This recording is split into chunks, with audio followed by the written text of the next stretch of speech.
Antes das sociedades secretas modernas, como os maçons, Rosacruzes e similares, existia uma sociedade antiga que foi a precursora de todas elas. Eram conhecidos como os Cavaleiros Templários, mas havia algo extraordinário sobre os Templários, ao contrário de seus equivalentes modernos.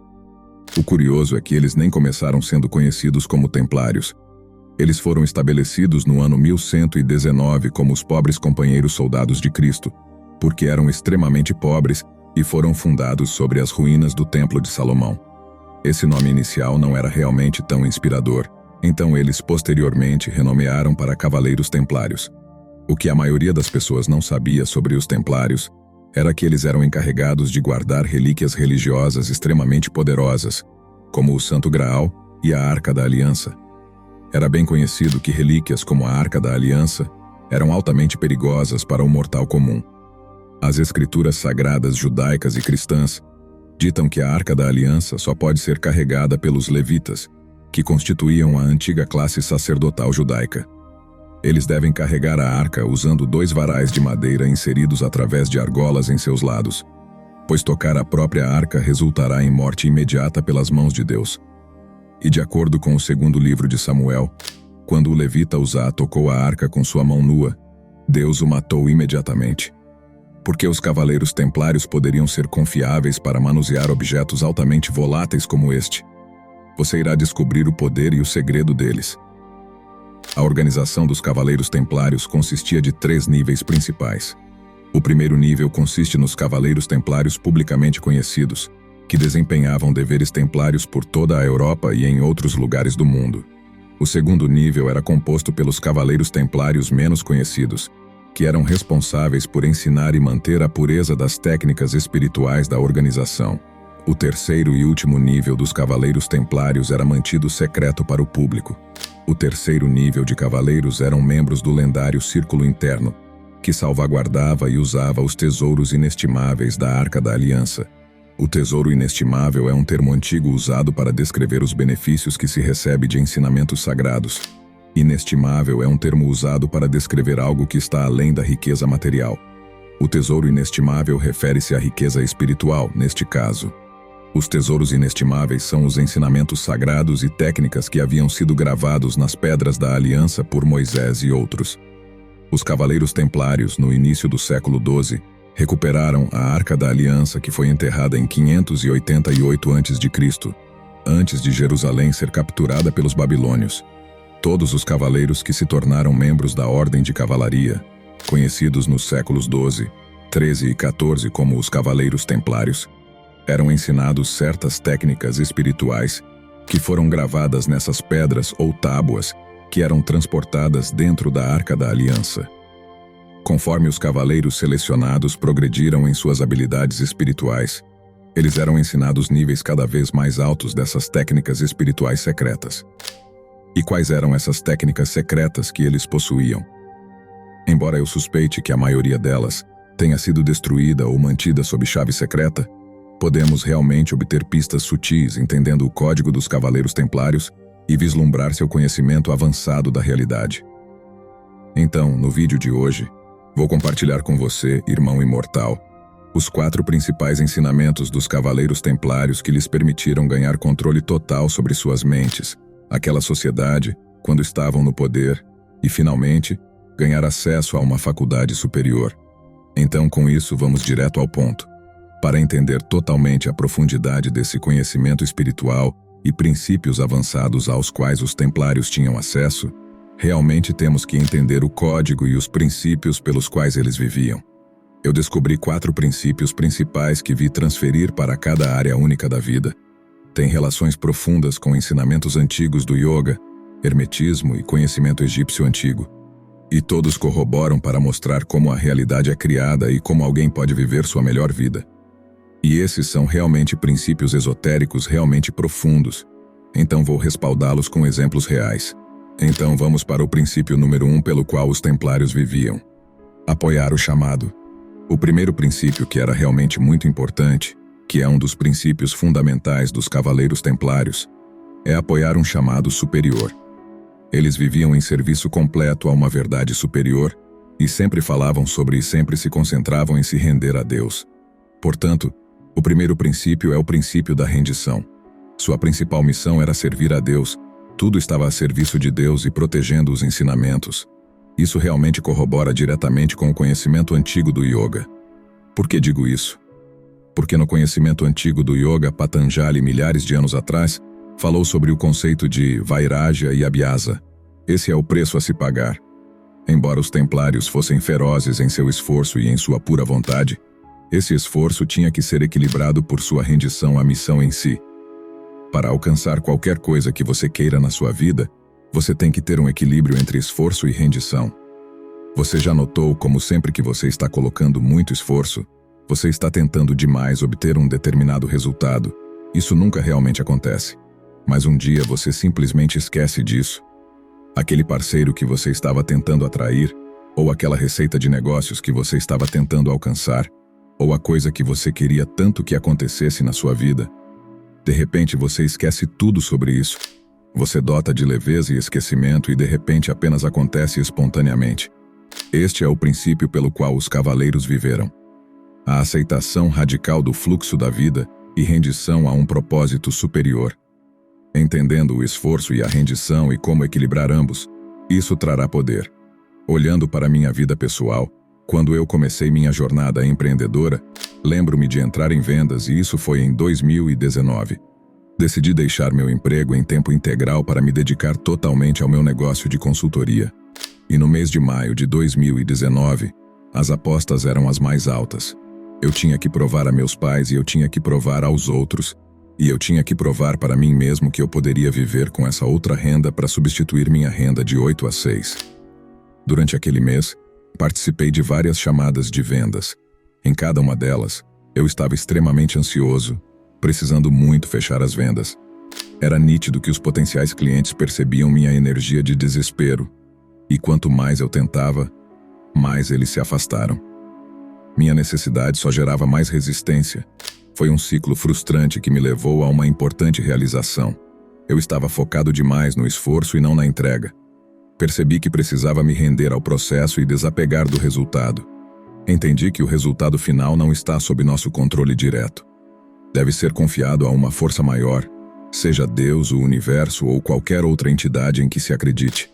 Aprendi que não devemos nos avaliar apenas pelos resultados, pois isso só leva ao fracasso.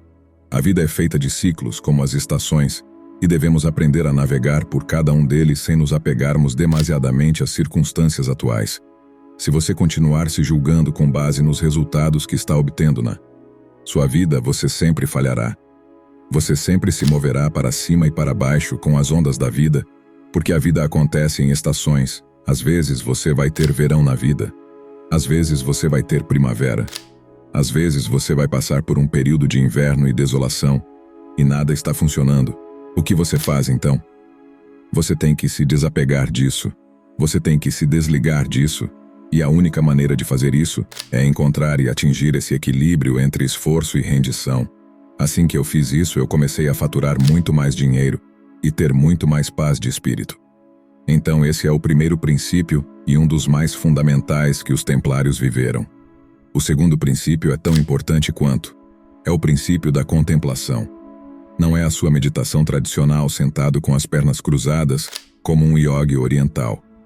Quando o templário falava de meditação, eles realmente falam disso de maneira diferente.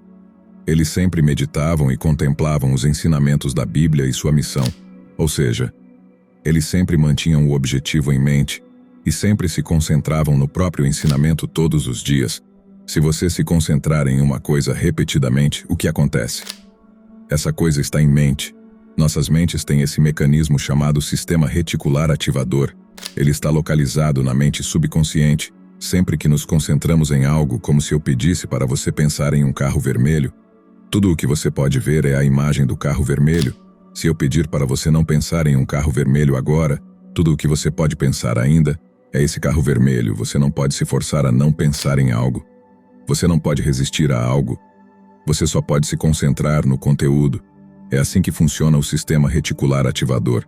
O que é engraçado, no entanto, é que quanto mais você continuar se concentrando no carro vermelho, maior a probabilidade de você notar carros vermelhos no seu ambiente. É assim que a mente subconsciente funciona. É como um mecanismo servo. É fixado em um alvo, você já esteve na rodovia e olhou para o carro ao seu lado e tentou evitá-lo. Certo, você se diz, vou me afastar daquele carro vermelho. Mas quanto mais você se concentra em evitar o carro vermelho, mais você começa a se mover em direção a ele. A única maneira de você se afastar do carro vermelho é se concentrando na estrada à sua frente. E é exatamente esse o princípio que os Cavaleiros Templários utilizavam. Eles se concentravam em sua missão, em vez de se deterem no que estava acontecendo e no que estava dando errado. Eles se concentravam em sua missão e na pureza dos próprios ensinamentos. Então, o que você tem que saber daqui é que a chave é ter seu objetivo em mente, com clareza. E também há outro aspecto disso. Os cavaleiros eram seres muito intelectuais, muito inteligentes, mas também eram muito orientados pela fé, também conhecidos como orientados pelo sentimento, o que significa que eles tinham um coração muito intuitivo e uma mente afiada. Isso é o que precisa acontecer. Precisamos ter uma coerência entre coração e mente em relação ao nosso objetivo. Então, o objetivo que você tem, que você quer criar em sua vida, a coisa que você quer em sua vida, você deve pensar sentidamente sobre isso, como Neville Goddard diria. Quando você pensa sobre o objetivo e como a vida parece uma vez que o objetivo foi alcançado, adivinhe o que acontece? Você opera a partir desse estado final, você se torna um com o objetivo em si. Isso é o que os Cavaleiros Templários estavam fazendo. Eles se tornaram um com sua missão. Eles operavam a partir do lugar que a missão foi cumprida. E não é de admirar que eles fossem uma das sociedades mais ricas, uma das sociedades mais bem-sucedidas que já existiram, e eles influenciam as sociedades modernas que estamos vendo hoje. Para te dar um exemplo de como esse princípio mudou completamente minha vida. O princípio de meditar com coerência entre coração e mente. Lembre-se dessa história. Na primavera de 244, os Templários estavam diante de uma grande ameaça. Um exército invasor estava a caminho de Salem, uma pequena fortaleza sob proteção templária. Sir Edmund, embora jovem, foi designado como o líder da defesa devido à sua notável clareza de propósito e dedicação aos ensinamentos da ordem. Certo dia, enquanto contemplava os salmos e meditava sobre a proteção divina, Sir Edmund teve uma visão.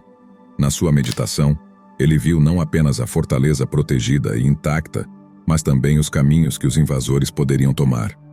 Inspirado por essa visão clara, ele decidiu agir não apenas defensivamente, mas também estrategicamente. Com seu coração e mente alinhados com seu objetivo, a segurança e a paz de Salem, Sir Edmund reuniu seus homens e explicou sua visão. Ele enfatizou a importância de se concentrar na vitória como um estado já alcançado, não apenas como uma possibilidade. Essa abordagem, fundida de fé profunda e clareza estratégica, instilou uma nova energia entre os cavaleiros. Quando o exército invasor finalmente chegou, eles encontraram uma resistência inesperadamente forte. Sir Edmund e seus cavaleiros não apenas defendiam, eles manobravam com uma precisão que parecia prever cada movimento dos adversários. A batalha, que se esperava ser devastadora, acabou sendo curta e decisiva, com os templários forçando os invasores a recuar. Após a batalha, Sir Edmund compartilhou com seus homens que a clareza da sua visão durante a meditação havia sido crucial. Ele havia visualizado cada movimento dos adversários e os passos necessários para a vitória. Essa experiência reforçou para todos os presentes o poder do foco e da fé alinhados. O terceiro princípio pelo qual os templários viviam era o princípio do divino feminino, uma perspectiva muitas vezes negligenciada, mas essencial. Os templários respeitavam profundamente a natureza feminina de Deus, percebendo a divindade como um reflexo tanto masculino quanto feminino, mas com um reconhecimento especial pela força infinita do aspecto feminino. Este respeito estava intrinsecamente ligado ao voto de castidade que cada templário fazia ao entrar na ordem. Proibidos de qualquer relação carnal, eles eram encorajados a canalizar sua energia e desejo para uma conexão mais profunda com a natureza feminina divina. Esta prática não só os ajudava a manter o foco em suas missões espirituais e militares, mas também permitia que transmutassem sua energia sexual em um propósito divino. Essa transmutação está alinhada com antigos princípios herméticos, que afirmam que tudo possui princípios masculinos e femininos, e que ao conectar-se com o feminino divino, Eles podiam elevar suas intenções e ações. A história de Sir Geoffrey, um templário da mesma época, ilustra bem esse princípio. Durante uma missão na Terra Santa, ele foi incumbido de negociar a paz entre facções rivais. Ao invés de usar a força, Geoffrey decidiu empregar a diplomacia e a compaixão, qualidades que ele associava ao divino feminino. Ele passava horas em meditação, pedindo sabedoria e paciência à Virgem Maria, que os templários veneravam como a manifestação suprema do divino feminino. O sucesso de Geoffrey não veio através do conflito, mas através da compreensão e da persuasão, demonstrando que a energia que ele canalizava de sua castidade e de sua devoção não era em vão, mas uma transformação poderosa que influenciava diretamente o curso de suas missões.